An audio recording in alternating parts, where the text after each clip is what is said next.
Digital payment के मामले में भारत दुनिया में सबसे अग्रणी देश है।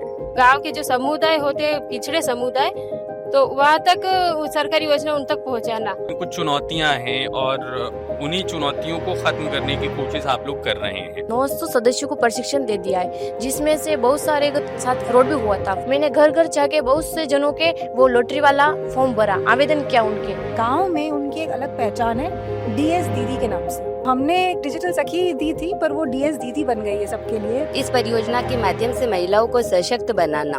हर सखी ये बता रही हैं कि कैसे वो अपने लोगों के लिए अच्छा कर सकती हैं। जितने भी राज्यों में हमारी ये प्रोजेक्ट चल रहा है, सबको एक आइडेंटिटी खुद की मिली है। जब एक खुद की पहचान बन जाती है, कॉन्फिडेंस लेवल कोई अलग हद तक होता है। नमस्ते, बहुत स्वागत है आपका L&T फाइनेंस डिजिटल सखी पॉडकास्ट में। मैं मनीष मासूम एक बार फिर से आपको लेकर आया हूं भारत के गांव में, और यह है राजस्थान के उदयपुर का चंगेड़ी गांव। आजकल के ज़माने में एक चीज़ जो मैं सबसे पहले आपको बताना चाहूँगा कि मैं पर्स लेके तो चलता हूँ, लेकिन मेरे पर्स में शायद एक सिक्का भी ना हो। ये आदत बन गई है हिंदुस्तान में लोगों की, और डिजिटल पेमेंट के मामले में भारत दुनिया में सबसे अग्रणी देश है।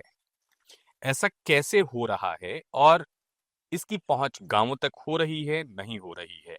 डिजिटली कैसे प्रयास हो रहे हैं गांव में, लोगों को कैसे समझाया बुझाया जा रहा है?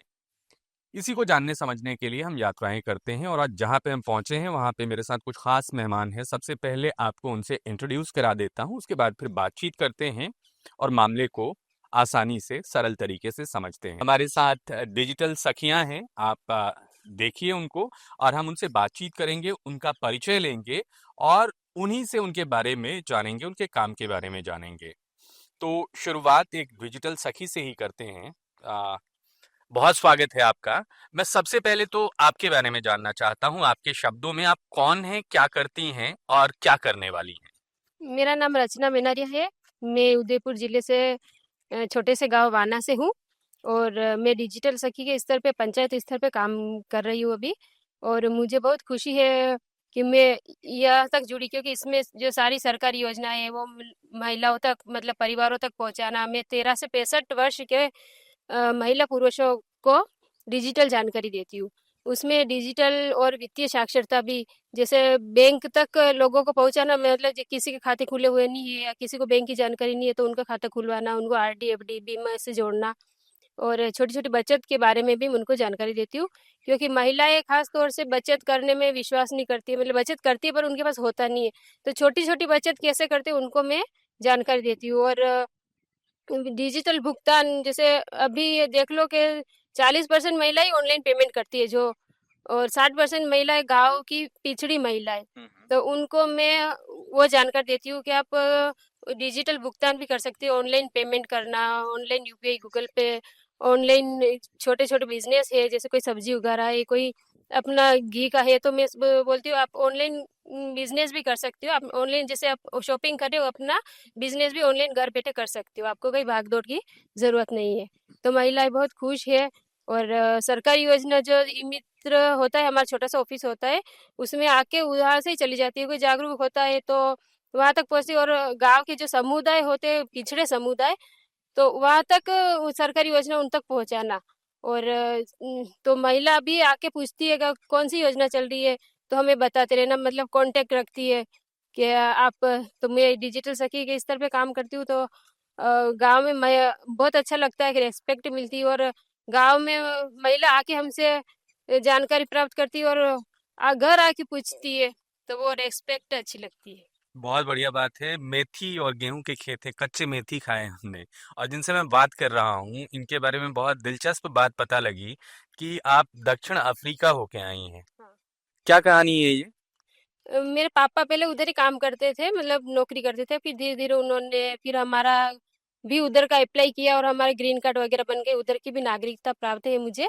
तो उधर मेरे पापा का बड़ा सा कैंटीन है, रेस्टोरेंट बोल सकते हैं, रचना फूड्स करके मेरे ही नाम से है, और इंडियन फूड्स। तो उधर वो गुजराती लोगों में बहुत अच्छा चलता है। और मैं फिलहाल इधर ही शादी करवा दी, तो उधर जाने का मौका नहीं मिला मुझे, क्योंकि इधर भी सास ससुर परिवार वालों को संभालना पड़ता है। तो इधर गांव में रह के खेत है, गाय भैंस है, पर फैमिली है, समाज है, तो उसके हिसाब से मैं अभी इधर ही हूँ और मुझे बहुत अच्छा लगता है इंडिया में। बहुत अच्छी बात है। कई लोग विदेश जाने के लिए हाथ पैर मारते रहते हैं और ये खुद स्वदेश आके इतना कुछ कर रही हैं, इनके बारे में हमने जाना। अपूर्वा जी की तरफ चलते हैं, बाद में बाकी जो दो मेहमान हैं उनसे भी हम बातचीत करेंगे। मैंने स्वागत किया, एक बार फिर से आपका स्वागत करता हूँ। और ये कैसा लग रहा है आपको इधर का, मतलब खेत गांव सारा कुछ? सबसे पहले तो इसी से शुरू करते हैं। नहीं, बड़ा ही अच्छा लग रहा है यहाँ पे आके, बिकॉज बहुत ग्रीनरी है। खेतों में बैठ के वो मेथी खोल के खाना या फिर बेर जो पेड़ पे लगे हुए हैं वो उतार के खाना बहुत ही यूनिक एक्सपीरियंस है, मेरे लिए स्पेशली। और तो बड़ा ही मजा आ रहा है। कहते हैं कि गाँवों में वो सब कुछ है जो कि जिंदगी को खुशहाल बना सकता है, लेकिन कुछ चुनौतियां हैं और उन्हीं चुनौतियों को खत्म करने की कोशिश आप लोग कर रहे हैं। तो अभी जो यहाँ पे प्रोजेक्ट लॉन्च हुआ है, किन किन जिलों में है, क्यों आइडेंटिफाई किया गया और इसके विस्तार की क्या योजनाएं हैं, स्पेशली राजस्थान में, वो आप हमसे साझा कर दें। सो हम जो भी CSR प्रोग्राम लॉन्च करते हैं, हम एक बेसलाइन असेसमेंट करते हैं। हम वहाँ पे नीड असेसमेंट भी करते हैं, जहाँ पे हमें आइडेंटिफाई करना पड़ता है वेदर वो जो जगह जहाँ पे हम लोग ये प्रोजेक्ट लॉन्च कर रहे हैं वहाँ पे उसकी ज़रूरत है या नहीं। तो उसको ही ध्यान में रखे हमने राजस्थान में 3 डिस्ट्रिक्ट में हमने उसको लॉन्च किया, उदयपुर, चित्तौड़गढ़ और राजसमंद। हमने शुरू किया हमारी प्रक्रिया एनजीओ ढूंढने की और डिजिटल सखियों को हमारे साथ जोड़ने की हमने अप्रैल से शुरू करी थी, अप्रैल मई से शुरू कर दी थी और अगस्त में हमने इसका लॉन्च किया था। और 6 महीने हुए हैं इस प्रोजेक्ट के लिए। ये मेरा फर्स्ट विजिट है, मैं आई हूँ देखने के लिए कि प्रोग्रेस क्या हुआ है प्रोजेक्ट का। और बड़ी खुशी होती है जब मैं इन डिजिटल सखियों को देखती हूँ, बिकॉज हमने तो उनको डिजिटल सखी बना दिया और कल मुझे एक्चुअली पता चला कि गांव में उनकी एक अलग पहचान है, डीएस दीदी के नाम से। तो हमने एक डिजिटल सखी दी थी पर वो डीएस दीदी बन गई है सबके लिए। तो बहुत ही यूनानिमसली जब हम कम्युनिटी के साथ इंटरेक्शन कर रहे थे तो वो एक उनका आया कि ये सब हमारे लिए डीएस दीदी है। तो वो जान के बड़ी खुशी होती है कि जो हमारा एक छोटा प्रयास है डिजिटल और फाइनेंशियल लिटरेसी की तरफ, वो अच्छे से आगे बढ़ रहा है। राजस्थान में जितने भी मैंने आज तक बात की है या जो एनजीओ के साथ बात करके हमें पता चला है, आई थिंक डिजिटल साक्षरता बहुत ही महत्वपूर्ण है। यहाँ के जो पुरुष है वो आई थिंक सारी चीज़ें फ़ोन पे करती हैं, बट महिलाएं अभी भी काफ़ी फ़ोन इस्तेमाल नहीं करती, उनको शायद डर लगता है। तो यहाँ पे मुझे लगता है कि एल&टी फाइनेंस प्रॉबेबली बहुत एक बड़ा चेंज ला सकती है। अगर आप उनका बेसलाइन या नीडलाइन असेसमेंट भी देखोगे तो उनकी जो परसेंटेजेस ऑफ यूसेज जो फ़ोन ले लो या फाइनेंशियल डिसीजन मेकिंग ले लो काफ़ी कम है। तो ऐसे इलाकों को आइडेंटिफाई करके वहाँ की महिलाओं को भी हम डिजिटल लिटरेसी देके, फाइनेंशियल लिटरेसी देके एक सशक्त महिला बनाने में जो हमारा योगदान रहेगा, मुझे लगता है ये राजस्थान जैसी जगह पे अच्छे से हो पाएगा, इसलिए हमने उसको आइडेंटिफाई किया। एक चीज और है कि काफी पहले से ये प्रोजेक्ट चल रहा है, बहुत राज्यों में काम करने के बाद आप लोग इधर आए हैं और शायद इसको इस प्रोग्राम का 2O कहा जा रहा है। तो इसमें क्या फर्क, मतलब क्या क्या कुछ नई चीजें लेके आए हैं, और वो हम जानना चाहेंगे कि ये किस तरीके से एक नई दिशा में जाने को माना जा रहा है। तो आज के डेट पे हम 9 राज्यों में प्रेजेंट है और जैसे आपने राइटली कहा हमने ये 2017 में शुरू किया था। हमने शुरू किया था as a digital and financial literacy करके ही कि हम कैसे डिजिटल माध्यम करके, बिकॉज तभी यूज़ ऑफ डिजिटल इतना पेनिट्रेट नहीं हुआ था, अर्बन में भी शायद थोड़ा कम था, गांव तो आप छोड़ ही दीजिए। तो हमने शुरू किया कि ग्राम में सोचा ग्रास रूट लेवल से हम उसे शुरू करते। सो वो एक ऑब्जेक्टिव था हमारे लिए। और जैसे जैसे वो प्रोग्राम बढ़ता रहा, तो हमारा एक प्रोग्राम 4 साल का होता है और हमारा ऑब्जेक्टिव ये होता है कि जो भी जो भी राज्य में हम काम कर रहे हैं उसकी जो यूनिक बातें हैं, यूनिक जो हम सीखते हैं, हम उसको एम्बेड करते हुए चलते गए। अभी अगर मैं डिजिटल सखी 2.0 की बात करूं तो हमारे पास डिजिटल सखी का एक कार्डर ऑलरेडी है एग्जिस्टिंग स्टेट्स में। हमने उसमें एक और एक एलिमेंट डाल दिया, साइबर फ्रॉड्स। हमने उनको उनकी जानकारी देना शुरू कर दिया, ये एक नई चीज़ हमने शुरू की।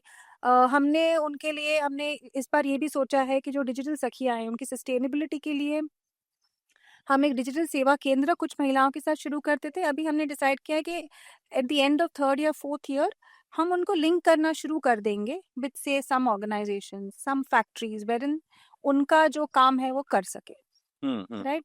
थर्ड हमारा कंपोनेंट जो हमने शुरू किया है वो है वुमेन एंटरप्रेन्योर्स। हम अभी तक वुमेन एंटरप्रेन्योर्स को ईडीपी ट्रेनिंग देते थे, उनको उनके वोकेशन में ट्रेनिंग देते थे, बुक कीपिंग का ट्रेनिंग देते थे। कल ही मैंने एक अटेंड किया जो उनको बिजनेस ट्रेनिंग दे रहा था, तो हम वो 3 दिन की ट्रेनिंग देते हैं उनको। पहले हमने मार्केट लिंकेजेस ये है या फिर एडवर्टाइजमेंट्स है, ऑनलाइन मार्केटिंग कैसे करना है, वो कंपोनेंट हमने वापस से इस बार शुरू किया है। बिकॉज हमारे सर्वे के हिसाब से महिलाएं घर बैठ के बहुत सारी चीज़ें करती हैं, बट उनके लिए बहुत डिफिकल्ट चीज़ ये होती है कि वो ऑनलाइन या फिर खुद बेच नहीं सकती। आज सुबह का ही किस्सा है, एक महिला है जो मोती के आभूषण बनाती है, जो नाथद्वारा मंदिर के वहाँ पे बिकता है। तो उनकी जो कमाई है उसके ऊपर बहुत कम है। दैट इज बिकॉज उनका वो खुद नहीं जाती, वो किसी और के थ्रू वो बेचती है। तो उनका सपना ये है कि अगर मैं डायरेक्टली बेचूं तो मेरी आमदनी वो काफी हद तक बढ़ सकती। तो ये हमारा और एक कंपोनेंट हम ऐड करना चाहते हैं जो इंटरलिंकेजेस है। अच्छा, मतलब ग्राउंड पे आने से ये फायदे तो जरूर होते हैं कि आप डायरेक्ट जो कम्युनिकेट करते हो तो आपको सीधी समस्याओं से अवगत हो पाते हो।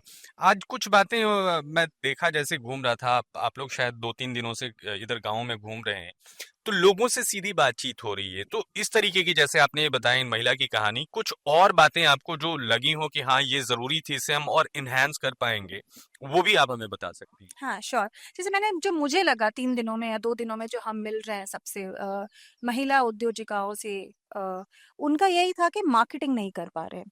एक ने बताया कि मैं पापड़ बना लेती हूँ, मैं आई थिंक वो सेव की सब्जी का प्रोडक्शन कर लेती हूँ, पर मुझे पैकेजिंग नहीं आता। तो पैकेजिंग मुझे किसी और को देना पड़ता है, मेरा खर्चा हो जाता है। उससे अच्छा अगर मुझे कोई सिखा दे कि पैकेजिंग कैसे करना है तो मैं कर सकती हूँ। तीसरी चीज़ जो मुझे लगी कि वो घर पे बनाते हैं पर उनको अभी कुरियर करना नहीं आया है। तो जो भी ऑर्डर कर रहा है वो खुद उनको घर पे आके लेके जाना पड़ता है। सो प्रॉब्ली अगर वो ऐड कर दे तो उनका जो रीच है, अभी जो प्रॉब्ली सूरत है या अहमदाबाद है, वो बॉम्बे रीच कर सकता है, वो दिल्ली रीच कर सकता है, बिकॉज वो खुद कुरियर करना सीख जाएंगी। तो ये 2-3 चीज़ें ऐसी थी जो हमने रियलाइज की कि ये छोटी छोटी इंटरवेंशन अगर हम करेंगे, भले ही वो छोटी लग रही है, पर जब हम उनको ऑन ग्राउंड इम्प्लीमेंट करेंगे तो उनके लाइफ में बहुत बदलाव आएगा। और वो एक true sense of women empowerment, because वो एंड टू एंड कर पाएंगी। नहीं नहीं, इस बात की तो दाद देनी पड़ेगी कि मॉनिटरिंग आप लोगों की तगड़ी है, और तभी शायद आप लोग नए नए स्टेप ले पा रहे हो। एक और सखी हैं हमारे साथ जो कि इस प्रोजेक्ट को चला रहे हैं, यही लोग चला रहे हैं, बाकी जो लोग हैं उनको सहयोग दे रहे हैं। तो अब मैं आपसे जानना चाहूंगा, आप माइक ले सकती हैं, आप अपने बारे में बताइए, क्या कर रही हैं और क्या करने का इरादा है? नमस्ते, मेरा नाम भागवंती जाट है। मैं उदयपुर डिस्ट्रिक्ट के चंगेड़ी गांव, इसी गांव की रहने वाली हूँ। मैंने लगभग अभी तक एक 900 सदस्यों को प्रशिक्षण दे दिया है, जिसमें से बहुत सारे के साथ फ्रॉड भी हुआ था। पहले हमें फ्रॉड के 2-3 महीने से फ्रॉड के बारे में वीडियोस मिले, तो हम वीडियोस के माध्यम से महिला और पुरुष को बताते हैं कि इस वीडियोस के माध्यम हम फ्रॉड नहीं हो पाए।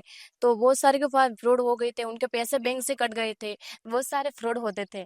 लेकिन अब क्या, फ्रॉड होते होते बहुत सारे बच भी गए फ्रॉड। मैंने जब से उनको बताया, सिखाया कि कोई भी अनजान व्यक्ति आपको कॉल करे, फोन करे, तो उनको ओटीपी शेयर नहीं करना चाहिए, और मोबाइल नंबर भी किसी को नहीं बताना चाहिए। हमारे ग्रामीण इलाकों में ऐसा होता है, अगर कोई भी आ जाए बैग लेके ऐसे, तो बोलते हैं कि आपके डॉक्यूमेंट्स दे दो, तो महिलाएं अधिकतर दे देती बाहर निकाल के। तो हमने उनको बताया कि अगर कोई भी अनजान व्यक्ति आए, आंगनबाड़ी से कोई कार्यकर्ता है, आप जैसे जानते हो गाँव के लोगों को, तो अनजान को दिखे तो उनको आपको डॉक्यूमेंट्स नहीं देने। जैसे भी गाँव के क्षेत्र में वो सिम पोर्ट लगाते हैं। सिम पोर्ट में क्या होता है कि वो एक सिम निकाल लेते हैं, हम तो एक सिम ही उठा लेते हैं, लेकिन वो क्या 8-10 सिम अलग से निकाल लेते हैं और फिंगरप्रिंट्स ले लेते हैं, उसके माध्यम से वो फ्रॉड भी होता है। तो इनके बारे में हम जानकर देते हैं। अनजान व्यक्ति कहीं भी ऐसे सिम पोर्ट लगाए तो हमें सिम नहीं लेना चाहिए, उससे क्या हमारे फ्रॉड होने से बच जाएगा। और बैंक में भी जाओ तो भी हर किसी से ऐसे नहीं बोलना चाहिए आप विड्रॉल भर दो। बहुत सारी महिलाएं ऐसे होती विड्रॉल भर देती है, दूसरों से भरवाती है, तो वो एक की जगह ऐसे लिख देते हैं, उनको पता नहीं, पेंशन लेने जाती है, तो उनको भी हम जानकारी देते हैं ऐसे। और अभी बहुत सारे लोगों के हमने पेंशन सत्यापन भी किए। मैंने स्वयं अभी तक 150 पेंशन सत्यापन घर जाके उनके महिला पुरुष को किए। उनको पहले पता भी नहीं था कि पेंशन सत्यापन कब हो रहे, उनके पेंशन सत्यापन भी मैंने किए। और अभी जो स्कीम्स आती है गवर्नमेंट से, जो महिला पुरुष को पहुंच नहीं पाती है घरों में, और वो क्या मतलब उस स्कीम से वंचित रह जाते हैं, और एमित्र पे जाते हैं तो वो क्या उनके ज्यादा पैसे ले लेते हैं। हम उनको बताते हैं, अगर फ्री स्कीम, जैसे अभी मुख्यमंत्री मंगला पशु बीमा योजना चली, तो उसको बीमा को मैंने घर घर जाके बहुत से जनों के वो लॉटरी वाला फॉर्म भरा। ये तो हो गई समाज सेवा की बातें, भी बहुत अच्छी बात है, लेकिन हाँ। समाज सेवा के साथ साथ समाज का हिस्सा आप भी हैं, स्वास्थ्य सेवा, हाँ, खुद का भला कैसे हो रहा है आपके? मतलब आपके लिए क्या कुछ हासिल हो रहा है इस प्रोजेक्ट से? जो आप कर रही हैं उससे कुछ फ़ायदा आपको भी तो हो रहा होगा आपके पर्सनल जीवन में। हाँ, कुछ बदलाव आया है, हाँ। वो भी बता सकती हैं? पहले मेरे को कोई जानते नहीं, मतलब हमें कोई जानते नहीं थे ये क्या है, मैं बस पढ़ती थी न, ऐसे कुछ नहीं। मैंने बीए कंप्लीट कर रखी है। तो अभी तो मैं जैसे इस संस्था से जो मंजरी फाउंडेशन जुड़ी हूँ, तब से मेरे में बहुत बदलाव आया है। लोग मेरे को जानने लगे। कभी-कभी तो मैं पंचायत में जाके बैठ जाती हूँ वहाँ पे, तो और कुछ भी स्कीम हो पता चलता है। सचिव, सरपंच सब भी मेरे को जानने लगे हैं। और उनसे अगर पंचायत स्तर से कुछ भी स्कीम हो, तो हमारे संस्था के थ्रू वो भी गवर्नमेंट स्कीम से उसको हम जोड़ते हैं, जैसे उनको जानकारी देते हैं। जैसे भी आवास के फॉर्म भराए, तो बहुत सारे जनों के कच्चे मकान है, तो उनके फॉर्म भरने में मैंने मदद की, उनके साथ में गई, उनको बताया, जानकारी दी कि ऐसे फॉर्म भरा रहे, ऑनलाइन कैसे भराते हैं, डॉक्यूमेंट्स लेके गई। हर सखी ये बता रही हैं कि कैसे वो मतलब अपने लोगों के लिए अच्छा कर सकती हैं और उसके लिए वो किस तरीके से ट्राई कर रही हैं। आपने जाना एक और सखी हैं हमारे साथ, इस प्रोजेक्ट के पिलर हैं ये लोग, तो आप भी अपने बारे में बताएं। और दूसरी बात, जब आप सरपंच जी बैठे थे ना वहाँ पे, जब आप लोगों की मीटिंग हो रही थी, तो उन्होंने एक बात कही जो कि मुझे अच्छी लगी, उसको आपको विस्तार में बताना है कि ये एक तरीके से हमारे लिए हेल्प है कि ऐसा प्रोजेक्ट चल रहा है कि हमारे पास पंचायत में इतने लोग नहीं होते हैं जो कि पंचायत के कामकाज को ठीक मतलब ठीक से हम चला सकें, स्मूथली रन कर सकें। लेकिन लोग और पंचायत ऑफिस के बीच में आप लोग एक अच्छी कड़ी का काम कर रही हैं। क्या बातचीत थी वो? मैं बहुत सुन नहीं पाया, वो आपको बताना होगा। पहले तो आप अपना परिचय देंगी, अपने बारे में बता के, और जो मैं जानना चाह रहा हूँ वो बताएंगी। नमस्ते, मेरा नाम लक्ष्मी पालीवाल है, गांव लदानी, पंचायत लदानी, और मैं डिजिटल सखी पद पर कार्यरत हूँ। डिजिटल व वित्तीय साक्षरता, यह परियोजना एल&टी फाइनेंस के द्वारा मंजरी फाउंडेशन द्वारा राजस्थान के 3 जिलों में क्रियान्वय है, उदयपुर, चित्तौड़ और राजसमंद। इस परियोजना के माध्यम से महिलाओं को सशक्त बनाना और जागरूक बनाना। इस परियोजना के माध्यम से मोबाइल व डिजिटल के बारे में उनको जानकारी देना, सरकारी योजनाओं के बारे में उनको जानकारी देना। जैसे कि इन्होंने पूछा, तो उनका ये कि अभी हमारे गांव में भी कैंप चल रहे 3 दिन के, तो मुझे भी वहाँ बुलाया गया कि आप थोड़ी हमारी हेल्प कर दोगे क्या, केवाईसी, किसी की केवाईसी करवानी है। तो मैंने कहा हाँ, तो मुझे भी यूँ बुलाया, डीएसओ करके मुझे बुलाया, तो मुझे बहुत खुशी हुई। का बात मुझे अपूर्वा जी से भी जाननी है, क्योंकि आप इंटरैक्ट कर रही हैं खासतौर पे स्थानीय निकाय के जो चुने हुए प्रतिनिधि हैं, उनसे आपकी बातचीत हो रही थी।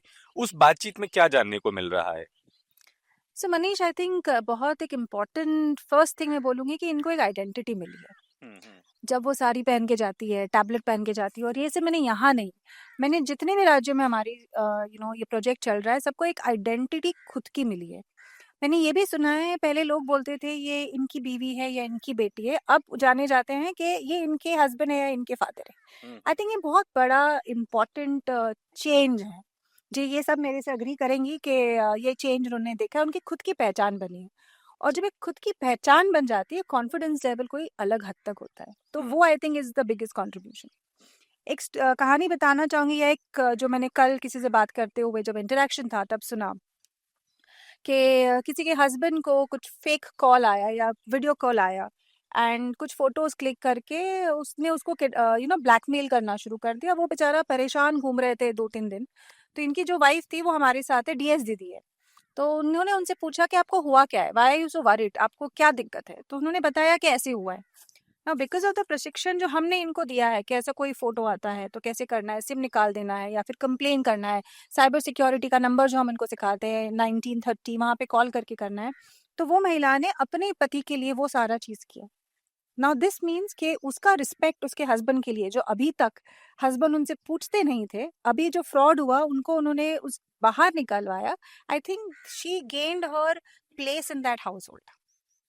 एक पर्सनल जानकारी मुझे चाहिए, एक्चुअली मैं भी इस बारे में जानना चाहता हूँ, क्योंकि कॉरपोरेट के बारे में ये धारणा है कि पॉलिश जूते और बहुत मतलब सलीके से होके जाना ऑफिस। लेकिन यहाँ पे मैं देख रहा हूँ कि मैं खुद भी आया हूँ, चूंकि मुझे कैमरे पे आना है, तो कैमरे की कुछ ज़रूरतें होती हैं, उसकी अपनी डिमांड होती है। लेकिन हम देख रहे हैं कि यहाँ पे जूतों पे धूल तो चढ़नी चढ़नी है। तो मैं ये चीज़ जानना चाहता हूँ कि ज़मीन पे आना कॉरपोरेट का, और वो किस तरीके से चीजें बदल सकता है या वो क्या है? क्योंकि मतलब थोड़ा सा कॉन्ट्राडिक्शन मुझे दिखता है। कॉरपोरेट जनरली क्या है कि जो बड़े शहर हैं वहां पे काम करने के तौर पे जाना जाता है, लेकिन जब आप लोग यहाँ पे आते हैं दूर दराज के गांवों में और वहां पे चीजें देखते हैं तो किस तरीके से उसे रिसीव करते हैं और फिर आगे क्या कुछ दिमाग में आता है? तो मैं उसको अपने सिर्फ प्रोजेक्ट के लिए सीमित रखूंगी। जब आप सीएसआर की बात करते हो तो मुझे लगता है कि बहुत इम्पॉर्टेंट है कि आप ऑन ग्राउंड जाइए। ऑन ग्राउंड से जो आपको फीडबैक मिलता है, जो इन लोगों से बात करके आपको पता चलता है कि इंडियन ग्रास रूट लेवल पे क्या डेवलपमेंट पॉसिबिलिटीज़ है। आप अगर आपको मीनिंगफुल सीएसआर करना है तो आप क्या इम्पैक्ट ला सकते हो, वो आपको तभी पता चलेगा जब आप ग्रास रूट पे आके खुद उसको समझ सकते हो। कॉर्पोरेट में भी हमारा ऑफिस में भी काम होता है, बट उसके साथ यहाँ पे आके ये समझना और इम्प्लीमेंट करना, इसका जो इम्पैक्ट है और इसका जो आई एम श्योर जब मैं आती हूँ या मेरे जो कलीग्स है सीएसआर कलीग्स इनसे मिलने आते हैं, इनका उतना ही उत्साह बढ़ता है। वो मेरे लिए भी है। अगर मैं ऑफिस में हूँ और मेरे बॉस ने कुछ मुझे बोल दिया अच्छा है करके, ऑब्वियसली मैं मोटिवेट हो जाती हूँ। वैसे जब हम आते हैं तो हम कोशिश करते हैं कि इनको मोटिवेट करें, बिकॉज अगर ये मोटिवेटेड होंगी तो ये एक रिजल्ट ओरिएंटेड डीएस दीदी बन जाएंगी हमारे लिए।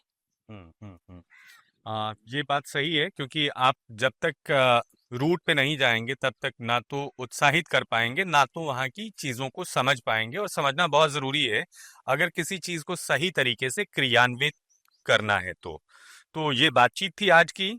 आगे के एपिसोड्स में कुछ और बातचीत, कुछ और बातें हम आपके लिए लेकर आएंगे। फिलहाल के लिए इतना ही। नमस्ते।